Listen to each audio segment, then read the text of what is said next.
En général, au petit déjeuner, c'est café pour tout le monde, sauf Ludo qui ne boit rien. Et en fait, je prépare une cafetière pour tout le monde et chacun accommode son café à sa façon.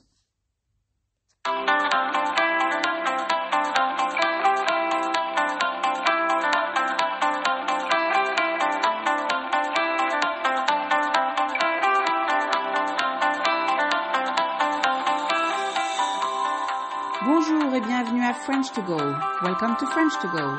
Suivez-moi et mes amis sur ce podcast en français pour pratiquer le vocabulaire quotidien. Follow me and my friends in this podcast in French to practice daily vocabulary.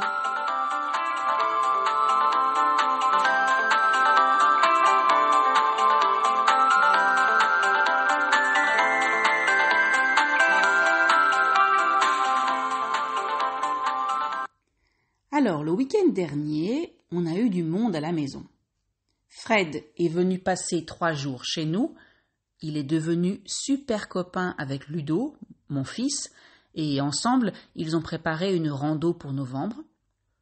Et Céline était à Lyon avec son fils et son copain, et Mélanie avait invité une copine à dormir vendredi soir, copine qui est finalement restée chez nous tout le week-end.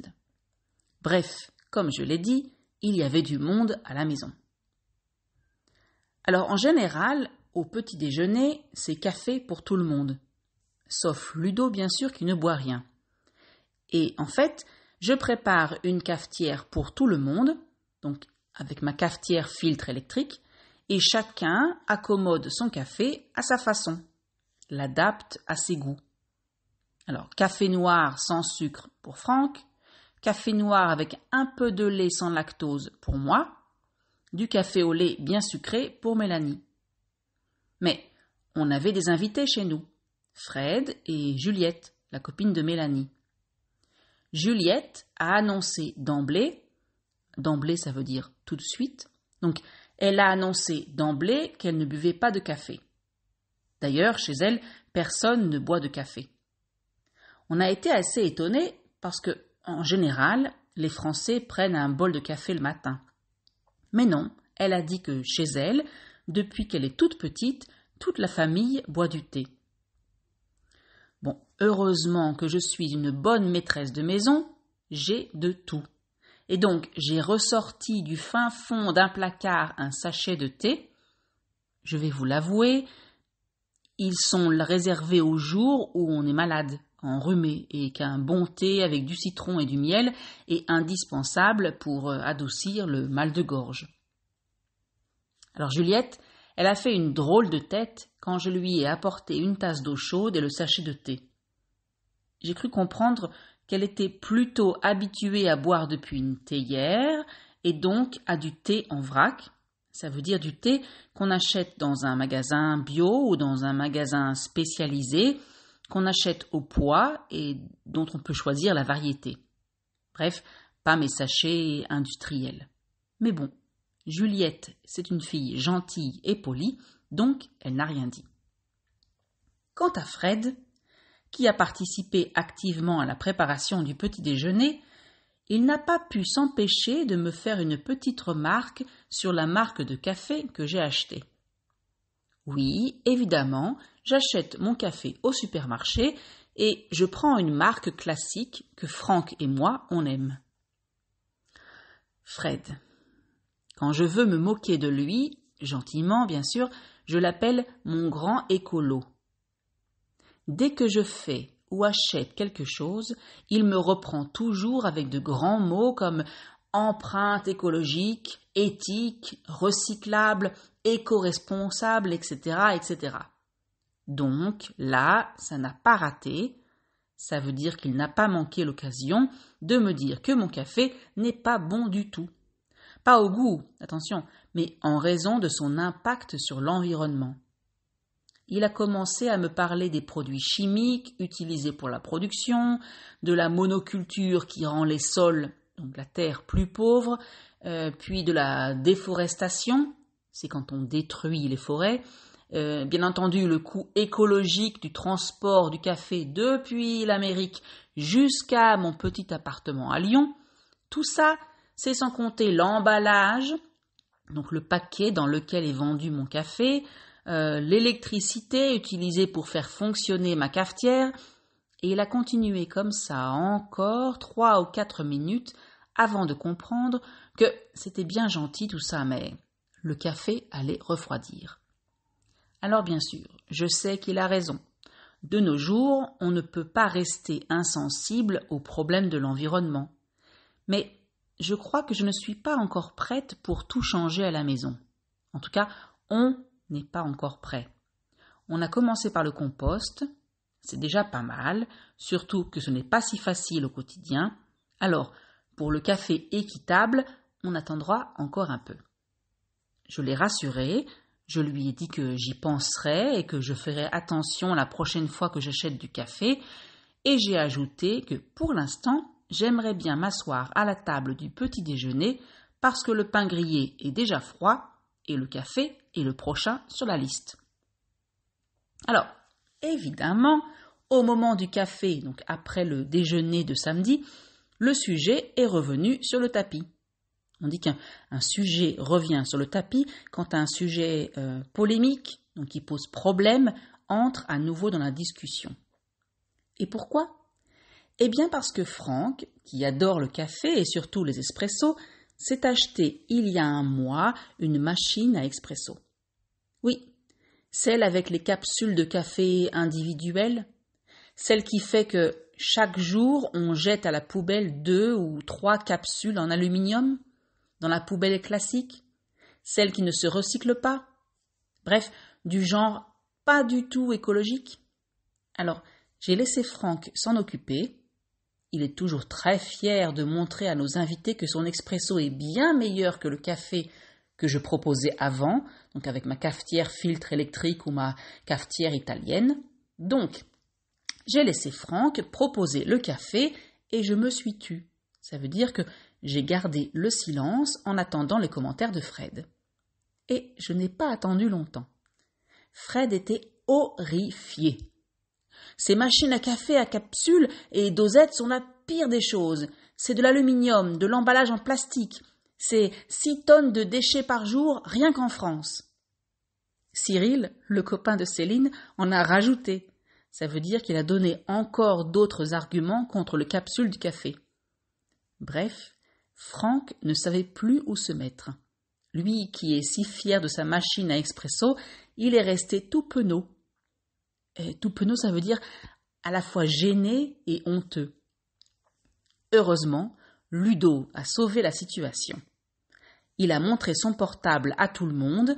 Alors on voyait vaguement une photo de capsule et un logo vert en disant « On n'a qu'à acheter des capsules rechargeables ». Il a parlé donc d'un site où on peut acheter des capsules en inox dans lesquelles on met son café en poudre, acheté où on veut, au supermarché ou dans son magasin bio. Vive le commerce équitable. Donc, on met son café en poudre dans la capsule rechargeable, on l'utilise ensuite dans sa machine à expresso, on jette le marc de café dans le compost, on lave la capsule et hop, on recommence. Eh bien voilà, en voilà une bonne idée, a déclaré Franck. La discussion est retombée. Franck, Céline, Cyril et moi, on a bu notre expresso. Fred a dit qu'il préférait ne rien boire. Ludo est retourné dans sa chambre. Et Mélanie et Juliette ont dit qu'elles allaient faire un tour en ville et qu'elles iraient prendre quelque chose au Starbucks. J'ai regardé discrètement Fred pour lui faire comprendre de ne pas faire de commentaires. Ah oui, parce que la nouvelle tendance, surtout chez les jeunes, c'est les cafés ou plutôt les boissons personnalisées. Mes collègues aussi adorent ça. Ce sont des cafés donc, où elles peuvent choisir leur lait, le lait classique, donc le classique lait de vache, mais aussi le lait de soja, le lait d'amande, le lait de riz, bref, tous les laits végétaux qui sont sur le marché. Ma fille et ses copines ne jurent que par cette chaîne américaine.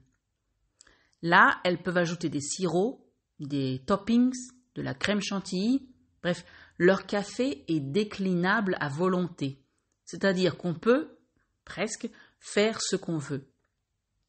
Soit dit en passant, on utilise cette expression « soit dit en passant » quand on veut ajouter un point à une conversation, mais qu'on ne souhaite pas en parler longtemps.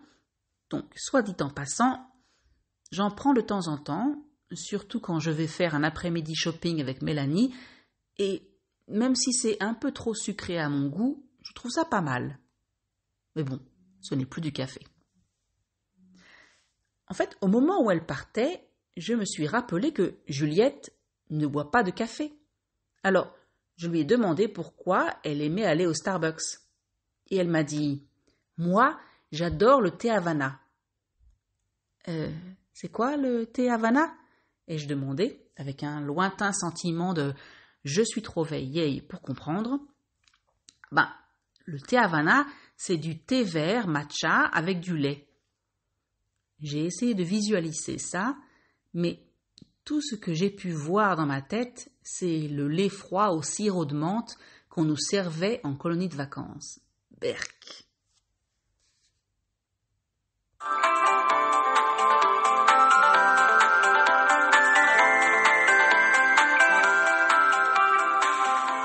Alors, regardons maintenant le vocabulaire un peu plus en détail.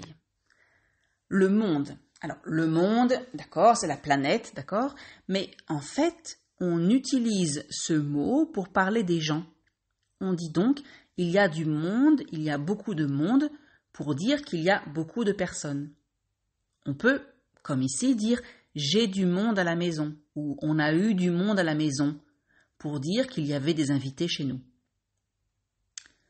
D'emblée, ça veut dire tout de suite, aussitôt, du premier coup. Juliette m'a dit d'emblée qu'elle ne buvait pas de café. En vrac. Alors en vrac, ça veut dire sans emballage. En fait, c'est le contraire d'acheter dans un supermarché où tout est emballé dans du plastique ou du carton. Et les produits en vrac, on trouve ça plutôt dans les magasins spécialisés ou bio. On prend un sachet sur place ou on apporte sa boîte de la maison et on verse la quantité voulue depuis un grand récipient ou un grand sac. Revenir sur le tapis. Alors, comme je l'ai expliqué avant, on utilise cette expression pour parler d'un sujet polémique, donc qui pose problème et dont on parle une nouvelle fois, qui revient dans la discussion. Être penaud. Alors, ça c'est un sentiment, donc c'est un mélange de honte et de gêne. Et en fait, on utilise ce mot pour parler de l'expression du visage de la personne, ou du corps peut-être. Ne que. Vous l'avez certainement appris dans un cours sur la négation. En français, on utilise la négation, donc ne que, pour dire juste, seulement, dans une phrase affirmative. Par exemple, Ludo a dit « On n'a qu'à acheter des capsules rechargeables », pour dire « Il faut juste qu'on achète des capsules rechargeables ». Ne jurer que par quelqu'un ou quelque chose, ça veut dire admirer quelqu'un ou quelque chose sans réserve. Mélanie et ses copines ne jurent que par cette chaîne américaine.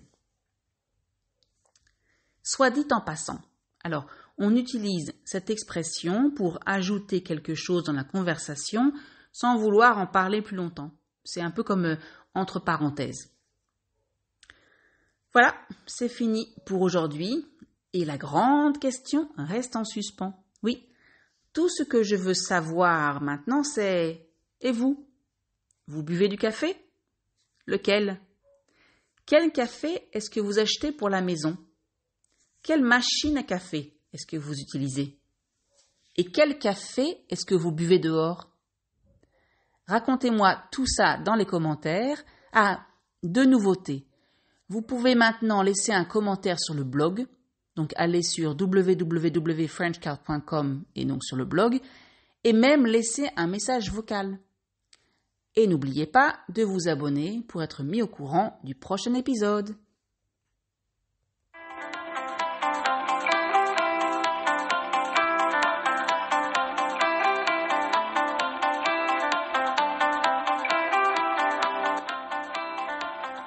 That's it for today. Voilà, c'est fini pour aujourd'hui. Merci de m'avoir écouté. Thank you for listening. Je vous rappelle que vous pouvez trouver la transcription ainsi que la traduction en anglais et en hébreu sur le site www.frenchcar.com. I remind you that you can find the transcription as well as the translation into English or Hebrew on the website www.frenchcar.com. Je vous dis encore une fois merci et à bientôt. See you or hear you soon.